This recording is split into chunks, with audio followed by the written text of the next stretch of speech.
ઉત્તરાખંડના ચમોલીમાં હિમસ્ખલનને કારણે 57 શ્રમિકો દટાઈ ગયા હતા, જેમાંથી 47 શ્રમિકોને બચાવ્યા છે. તો બીજી તરફ આજે ફરીથી રેસ્ક્યુ ઓપરેશન શરૂ કરવામાં આવ્યું છે અને બીજા 8 શ્રમિકોની શોધખોળ ચાલુ છે. તો બીજી તરફ સીએમ ધામીએ પણ માણા નજીક હિમસ્ખલનમાં ફસાયેલા શ્રમિકોને બચાવવા માટે કરવામાં આવેલી રાહત અને બચાવ કામગીરી વિશે ફોન પર વિગતવાર માહિતી લીધી હતી, જે બાદ તેઓ ગઈકાલે ખસેડવામાં આવેલા ગંભીર રીતે ઇજાગ્રસ્ત કામદારોને ઉચ્ચ કેન્દ્રોમાં એરલિફ્ટ કરવા અધિકારીઓને નિર્દેશ આપ્યા હતા. જ્યારે આજ રોજ મુખ્યમંત્રી પુષ્કરસિંહ ધામીએ હવાઈ સર્વેક્ષણ કર્યું અને ઘટના સ્થળે પહોંચી બનાવટી પાસેથી માહિતી મેળવી છે. તો સીએમ ધામીએ રેસ્ક્યુ કરેલા શ્રમિકો સાથે મુલાકાત પણ કરી હતી, જે બાદ આઈટી પાર્ક સ્થિત ડિઝાસ્ટર કંટ્રોલ રૂમમાં પહોંચ્યા અને અધિકારીઓ સાથે બેઠક યોજી હતી. તો બચાવ અને રાહત કામગીરી વિશે પણ પૂછપરછ કરવામાં આવી હતી.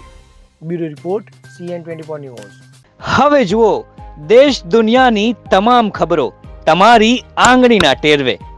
ઉઠાવો મોબાઈલ અને Google Play Store પરથી ડાઉનલોડ કરો અમારી CN24 ન્યૂઝ મોબાઈલ એપ.